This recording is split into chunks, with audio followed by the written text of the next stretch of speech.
Welcome to the Fandom Outpost, your podcast for all things pop culture.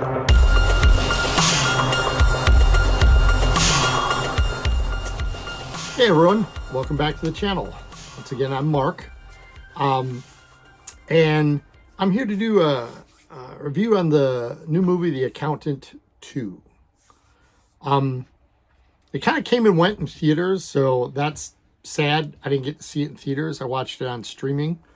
I'm a huge proponent of going to see movies in theaters, so please, folks, get out there, go see them in theaters and support it.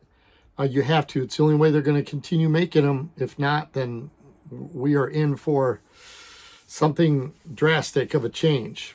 Anyway, that's my rant. But The Accountant 2, sequel to The Accountant from 2016, starring Ben Affleck as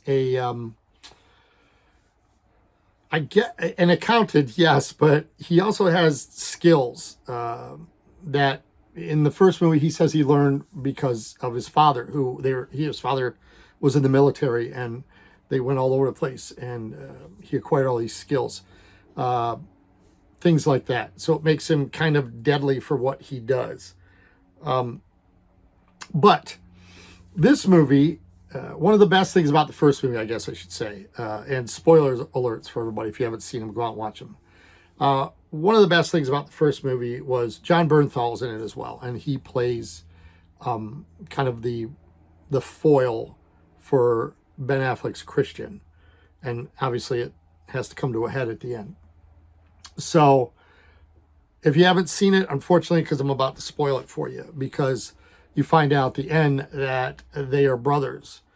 They show them throughout the movie, but not as the adult versions, and they are on opposite side of a task that has to happen, and eventually they run into each other again, and it's bittersweet, but it's good. It's nice for the movie.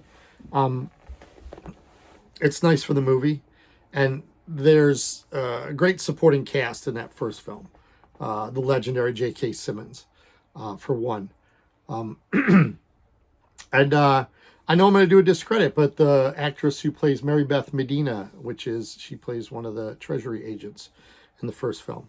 So they all come back for the second movie, and if you know anything from the trailers, the second movie, the catalyst is J.K. Simmons' semi-retired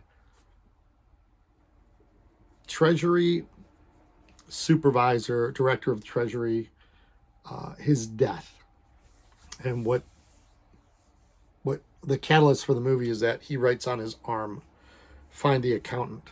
So when Mary Beth Medina, who the actress still plays the same part, she finds out about J.K. Simmons' death. When she's called out to Los Angeles to view the body, she sees that. So she has to call this behavioral neuroscience institute in order to contact Ben Affleck's Christian Wolf. And he does show up, and there's a connection. Christian Wolf, Ben Affleck's character, had a connection in the first movie with J.K. Simmons. That's one of the plot twists that I enjoyed very much, so go back and watch that one. But his death in this movie is one of the catalysts to prompt it going forward. I will say that the con, first of all, is that her working with him is great, but inevitably, this second one, also directed by the same director, Gavin O'Connor, and written by the same writer, and I don't know his name, Bill, I don't know how to pronounce it, Dubuquois, or D-U-B-U-K-U-E, or something like that, or I probably just screw it up, Dubuquois? Anyway, but they do the second one as well, and it also is somewhat produced by Amazon Studios, so it has to make me wonder what it took to get off the ground for this one. I'm a little all over the place on this, but I will say this, before I really get into meat and potatoes, is that there's a list that I have in my head of movies, we probably should put it to the channel at one of these points, of movies that you felt deserved a sequel, or movies that you felt didn't deserve a sequel but got one anyway. So The Accountant was always one of those ones back in the day that I was like, I want to see a sequel just because I want to see Jon Bernthal and Ben Affleck in this. So lo and behold, I got one. I got super excited. And I was like, oh my gosh, let me let me get in there. But unfortunately, you know, and I broke the cardinal rule. I did not go see it in the theaters, and it didn't stay long. And that's a tragedy of it. You know, if they're not making money in the theaters, they don't stay long. So, but the second one teams up Jon Bernthal and Ben Affleck to find out, in a nutshell, to find out why J.K. Simmons was killed. It's a long, convoluted story about trafficking and stuff like that. And the Mary Beth Medina character, she kind of goes on too long in the association of these guys who are clearly criminals. You know, Ben Affleck's Christian Wolf, I mean, he's a wanted felon and stuff. So, and they do some things in front of her that, as a law enforcement, a federal law enforcement agent, she should be like, oh my God, no way. And she does do that in the movie, but I think not soon enough. She's in their company a little bit too long. But I think that's the catalyst for, until Jon Bernthal shows up to go with Ben Affleck's character, that Mary Beth Medina can come out of it and be more of the federal liaison and stuff. So it works, but some questionable things. But hands down, folks, the reason why this movie is probably made is because whoever wanted to get it made, even Ben Affleck, who wanted a sequel, wanted to see more of him and Jon Bernthal, the brothers. And that's what I wanted as well. Okay, so there's your spoiler. You know, they're the brothers. And I did as well. And it doesn't disappoint. As siblings should be, the back and forth between them and the bickering and the brotherly love, it's all there on display. Christian Wolf character, Ben Affleck's character, he's on the spectrum so severely. So he has a lot of nuances that don't mesh well with the more free-for-all Jon Bernthal character. You know, Braxton is his name. By the way, his character's name is Braxton. So he's a little more fly by the seat of his pants type of thing. You know, and Jon Bernthal is pretty much a contract assassin. So sometimes their stuff clashes. But there is a country bar scene because they go out and all throughout the movie, Braxton is kind of like, didn't you miss me? And apparently there's been no contact since between the two movies, even though Braxton's character is very bitter because at the end of the first movie, Ben Affleck was like, I'll call you, we should get together. And they don't. So Braxton's character is, or Jon Bernthal's character, Braxton, is very angry at his brother not seeing him for 8 years. So they go back and forth. They do sibling bitterness. You know, you have a phone, well, you had my number, et cetera, et cetera. And it never really, it doesn't come to fruition. But there is a country bar scene about the middle of the movie that is worth the price of admission alone. I can't even really describe it, but basically Christian Wolf, Ben Affleck's character, learns the line dance. You know, and he does it because he just watches the patterns, and that's what his character is all about, patterns. And he does it by watching the patterns. And of course, some good old boys show up and they want to fight. And then Ben Affleck is simply like, oh, now my brother will be happy for the night, you know, because he knows his brother's going to get in there. And it actually freeze frame on his brother when he leaps and bounds over to get into the conflict with just this big, like that. And it's a really cool moment. You don't see the fight. It's very well done. So kudos to Gavin O'Connor and those guys for not bogging the movie down with a needless, senseless barroom fight between the brothers. We have an early scene with Ben Affleck showing some of his skills with some thugs. And you already knew it anyways, but it was nice. And then we don't need to see Jon Bernthal's character's skills, but there are some, you know, dead bodies on the floor type of thing that he walks by. So they've already been well established. You know it from the first movie. So we don't need to waste time with a lot of that. But the basic premise of the movie is that they have to look for a child who has been trafficked.